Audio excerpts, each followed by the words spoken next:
Hello everyone, good morning.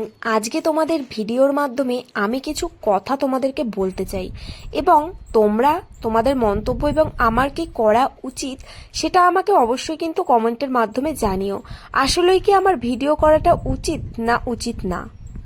প্রতিনিয়ত আমার একটা প্রশ্নের সম্মুখীন হতে হয়, একটা কথার সম্মুখীন হতে হয়।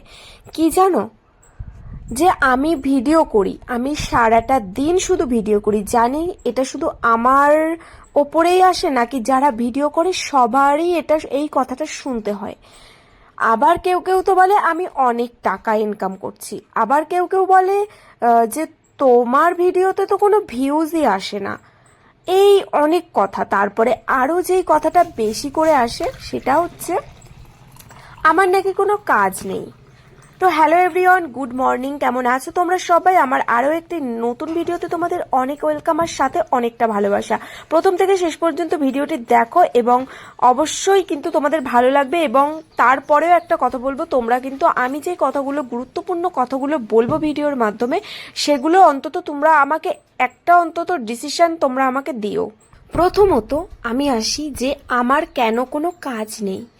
আচ্ছা, যারা এই কথাগুলো বলে তারা কি আমার কাজগুলো করে দিয়ে যায়? ভিডিওতে প্রথমত কি বলবো, আমি অন্তত পক্ষে 2-3টে ভিডিওতে আমি একই কথা বলেছি যে আমার কাজ বাজ নিয়ে। আর এই যে আমি লাস্ট বলছি, এরপরেও যদি তোমরা আমাকে বলো এই কথাগুলো, ভাববো তোমাদের লজ্জা বোধ বলে কিচ্ছু নেই। আচ্ছা, আমার যখন ছোট্ট মেয়েটা হয়েছিল, সেই হসপিটাল থেকে আজকে 3টে বছর আমি পার করলাম। সমস্তটা কিন্তু আমি একার হাতে, না ফ্যামিলির সাপোর্ট, না অন্য কারোর পাড়া প্রতিবেশীর সাপোর্ট পেয়েছি, না আমার মেয়েকে আমি বাথরুমে যাওয়ার সময় কেউ আমার মেয়েকে নিয়েছে যে না আমি বাথরুমে যাব। এই সমস্তটাই আমি একা হাতে করেছি। তো নিশ্চয়ই আমার এই ছোট্ট মেয়েটা বড় হয়ে যায়নি। মানলাম বিয়ের আগে যেই একটা বছর কাটিয়েছি, মানে বিয়ে হওয়ার পরে একটা বছর তো হয়তো বা দুজনের সংসারে অতটা বেশি কাজবাজ সেটা হয়তো বেশি কাজবাজ ছিল না, কিন্তু তারপর যখন আমার মেয়ে হয়েছে, তারপর তো আমি সবটাই নিজের হাতে সামলেছি এবং সামলাচ্ছি এবং সামলাবো, সেটা একা হাতে। এগুলো কি তোমরা এসে করে দিয়েছো? এমনও দিন গেছে আমার মেয়েকে নিয়ে, ওই ছোট্ট মেয়েকে নিয়ে আমার বাথরুমে পর্যন্ত যেতে হয়েছে, একসাথে স্নান পর্যন্ত করেছি। তো কি বলবো, এইসব মানুষদেরকে কিছু বলার নেই। 5জন মানুষের ভাত রান্না করতে গেলেও হাঁড়িটাকে চড়াতে হয় উনুনে, আর 2জন মানুষের রান্না করতে গেলেও সেই টাইম টু টাইম আমার হাঁড়িটা চড়াতে হয় উনুনে। আর আমার মেয়ে যখন ছোট ছিল, কোনো দিন তো আমি ভাতটাও রান্না করতে পারিনি, কারণ এতটা পরিমাণে বিরক্ত, কান্নাকাটি। একটা ছোট্ট নিউবর্ন বেবি কি করতে পারে, আর ফ্যামিলির কেউ না থাকলে? তো সেই রকমটাই আমি একা হাতে সবটা করেছি।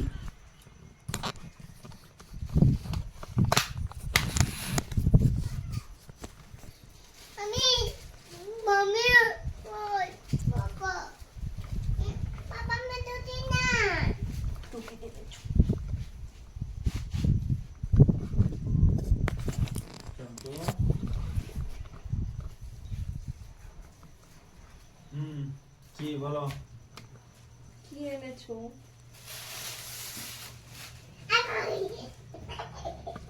টুকি দাও আগে মাম্মাকে। তোমার কইরে কইরে দেখি দেখি দেখি দেখি দেখি কি এনেছো তা বললে না তো? মাংস। তা তুমি মাংস আনতে গেলে বললে না তো, চুপ চুপ করে চলে গেলে। হ্যাঁ, ডাব তো কালকে এনেছে তো তোমার জন্য, তোমার ডাব আছে তো। কি খাচ্ছো? হ্যাঁ, ও মা, অত জোরে দিলে কখনো খেতে পারো তুমি? এই দেখো, আমি আরো দিলাম তোমাকে যাতে তুমি খেতে পারো ভালোভাবে। এই যে দেখেছো, আমি পারলাম, তুমি পারোনি। এরকম আস্তে করে নেবে। এই দেখো, তো মাম্মাম দেখো, এই যে আম খাবে, ওর বাবা আম নিয়ে এসছে বাজার থেকে। আর সেই জন্য আম জিনিসটা এমন না, ও নিলে পুরো পুরো জামা টামায় ভরিয়ে দেবে, তারপরে হাতে লাগাবে। তো সেই জন্য আমি দেখো সুন্দর সুন্দর করে, খুব সুন্দর করে কেটে দিয়েছি ছোট ছোট করে, আর কাঁটা চামচ দিয়ে খাচ্ছে। এতে কি হলো, আমারও আর কাজটা বেড়ে গেল না। আম খেতে দিলে মানে আমার কাজ আরো বেড়ে যায়। চলো মাম্মা তুমি খাও, আমি রান্না করে আসি। হ্যাঁ। ডাইনোসেক এসে গেছে। আর সন্টু ডাইনোসেক খাবে।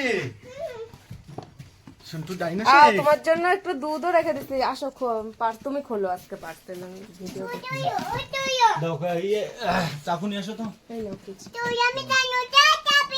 তুমি ডাইনোসেক খাবে? দাঁড়া দেখে নি। করতেছ?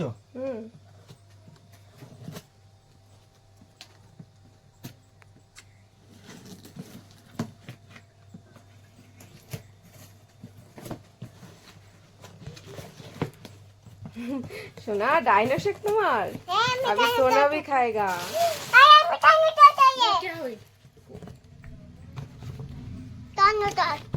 ডাইনোসর এই যে তোমার এত ডাইনোসর বড় একটা প্যাকেটে এইটুকু একটা এত বড় একটা 3 ডাব্বা দুধ ये तो गिरता है ना इसलिए सेफ के लिए दीजिए हाइड्रेट। ওটা না শোনা হ্যাঁ আমি তোমাকে এক্ষুনি গুলিয়ে দেবো। হ্যাঁ এই তোমার আবার বলো শক্তি হবে। তুমি এই যে ফার্স্ট টাইম ট্রাই করছো, কেমন লাগছে খেতে? টেস্টি? ও তোমার ডাইনোসেক খেলে শক্তি হবে? আচ্ছা এদিকে দেখো, আন্টিকে বলো আন্টি খুব টেস্টি। হ্যাঁ বলো আমি রোজ খাবো। হ্যাঁ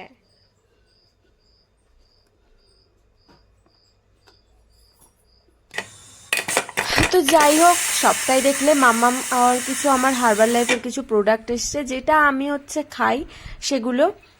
তো এটাই হচ্ছে কথা, জানো তো বন্ধুরা, প্রচন্ড খারাপ লাগে যখন আশেপাশের মানুষগুলো এই সব কোয়েশ্চেনগুলো করে, এই সব মন্তব্যগুলো করে। তো ভীষণই খারাপ লাগে, আবার তাদের মুখের ওপর জবাবটাও দিতে ইচ্ছা করে, কিন্তু কিছু কিছু সময় দেওয়া যায় না। তো তারপরেও আমার ভিডিও তারা দেখে, আমি বলি, কিন্তু তবুও তাদের লজ্জা হয় না। এটাই হচ্ছে মানে কি বলবো এখনকার মানে কি আর বলবো, কিছু বলারই নেই। মানে আমার এখন আর কিছু বলতেই ইচ্ছে করে না। যাবে বলো, মানুষের চিন্তা ভাবনা তো পাল্টানো যায় না, আর আমার কোনো দায়ও নেই যে তাদের চিন্তা ভাবনাটা আমি পাল্টে দেব। তারা যদি নিজে থেকে শুধরোয় তো শুধরোবে, কারণ আমারও কোনো দায় থাকেনি যে তাদের চিন্তা ভাবনা পাল্টানোর ঠেকা আমি নিয়েছি। তো এটা তো মানুষের ধর্ম না, তো ওরা ওদের ধর্ম নিয়ে থাক, আমি আমার ধর্ম নিয়ে থাকি। জীবনে অনেক কথা শুনেছি, অনেক কিছু শুনেছি এই একমাত্র ভিডিও করা নিয়ে। দেখো আজকে আমি আমার ফ্যামিলির সাথে ভিডিও করছি, আমার বরকে নিয়ে করছি, আমার ছোট্ট বাচ্চাকে নিয়ে করছি, তাতেও তাদের প্রবলেম, মানে অনেক কিছু বলে। তো তাদেরকে নিয়ে আমার আর কিছু বলার নেই, কারণ তারা না আমি যে ভালো আছি সেটা নিয়ে ওরা জ্বলে, কারণ তাদের হাজবেন্ড বা ছেলে মেয়ে নিয়ে তারা সুখী নয়। আমি দেখো আমার টাকা পয়সা বেশি দরকার নেই, আমি প্রত্যেকটা ভিডিওতে, আর আমি নিজের মন থেকে মানি, এবং আমি নিজে ঠিক ওই রকমই যে আমার বেশি টাকা পয়সার দরকার নেই, যতটুকু আমার লাগবে, যতটুকু বেঁচে থাকার জন্য প্রয়োজন আমার ততটুকু হলেই হবে। আর আমি চাই শান্তিতে যেন আমি সংসার করতে পারি, আমার সংসারের প্রত্যেকটা মানুষকে আমি সুখে রাখতে পারি, ভালো রাখতে পারি, আনন্দে রাখতে পারি, এটাই আমার দায়িত্ব। আর তোমরাও আশীর্বাদ করো আমি যেন এভাবেই হেসে খেলে থাকতে পারি, সবাইকে ভালো রাখতে পারি, আশেপাশের মানুষগুলোকে, আমার প্রিয় মানুষগুলোকে। তো চলো আজকের মতো ভিডিওটি এই পর্যন্তই, দেখা হবে আরও একটা নতুন ভিডিওর মাধ্যমে। ততক্ষণ তোমরা ভালো থেকো, সুস্থ থেকো, আর আমাকে এভাবে ভালোবেসে যেও। তো সবাইকে জানাই গুড নাইট।